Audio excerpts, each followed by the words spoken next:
Addis Ababa slams the bloc's communique calling on UN Security Council to intervene in Ethiopia's dispute with Egypt and Sudan.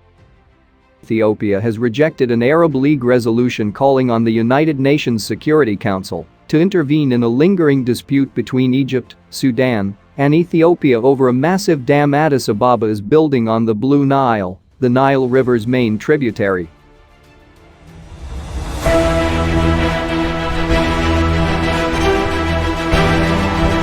Foreign ministers of the 22-member bloc met in the Qatari capital Doha on Tuesday in the latest effort by Cairo and Khartoum to reach an agreement on the filling of the Grand Ethiopian Renaissance Dam, GERD. The dispute centers on how quickly Ethiopia should fill and replenish the reservoir and how much water it would release downstream in case of a multi-year drought. The latest round of AU-brokered negotiations in April failed to make progress. Ethiopia is pinning its hopes of economic development and power generation on the dam. Egypt relies on the river for as much as 90% of its freshwater and sees the new dam as an existential threat. Sudan is concerned about the operation of its own Nile dams and water stations. The Arab League of States should know that utilization of the Nile waters is also an existential matter for Ethiopia, the East African nation's foreign ministry said in a statement. It is about lifting millions of its people out of abject poverty and meeting their energy, water, and food security needs. Ethiopia is exercising its legitimate right to use its water resources in full respect of international law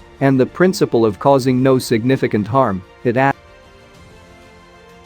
The Grand Ethiopian Renaissance Dam, GERD, is a 6,450 megawatt hydropower project nearing completion on the Blue Nile in Ethiopia, located about 30 kilometers upstream of the border with Sudan. It will be the largest hydropower project in Africa, owned and operated by the Ethiopian Electric Power Company. When the construction of the dam is completed, the Nile will have two of the world's largest dams, the Aswan Dam and the Grand Ethiopian Renaissance Dam, in two different countries, Egypt and Ethiopia. There is not yet agreement on how these dams will operate to manage scarce water resources. Africa's largest hydroelectric power generator is now 80% complete and expected to reach full generating capacity in 2023. Making it Africa's largest hydroelectric power plant. The benefits of GERD are not limited to a power supply to Ethiopia. It can benefit Sudan and Egypt by removing up to 86% of silt and sedimentation.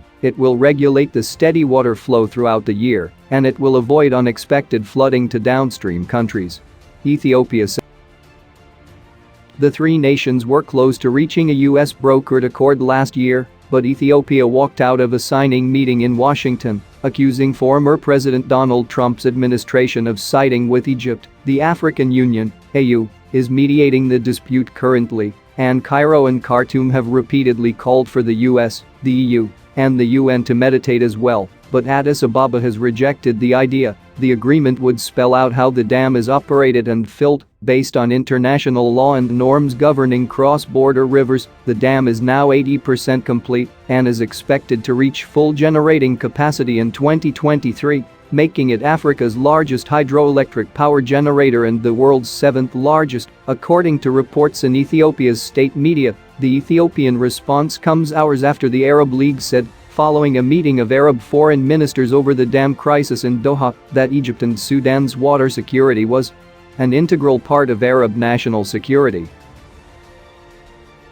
In the resolution, the Arab League stressed its rejection of any measures that would undermine the water share of Egypt and Sudan, in reference to Ethiopia's planned second filling in July. Despite the lack of an agreement between the three countries on the filling and operations of the dam, it has also called for the United Nations Security Council, UNSC, to intervene in the crisis, which risks aggravated tensions in the region. Arab League expressed its deep concern over Ethiopia's intention to fill the dam's reservoir over the summer, describing the unilateral measure as one that violates the rules of international law and the Declaration of Principles signed between the three countries in 2015. The Arab League in its final communique on Tuesday called on the UN Security Council to take necessary measures to launch an active negotiating process aiming at reaching a deal within a specific timeframe.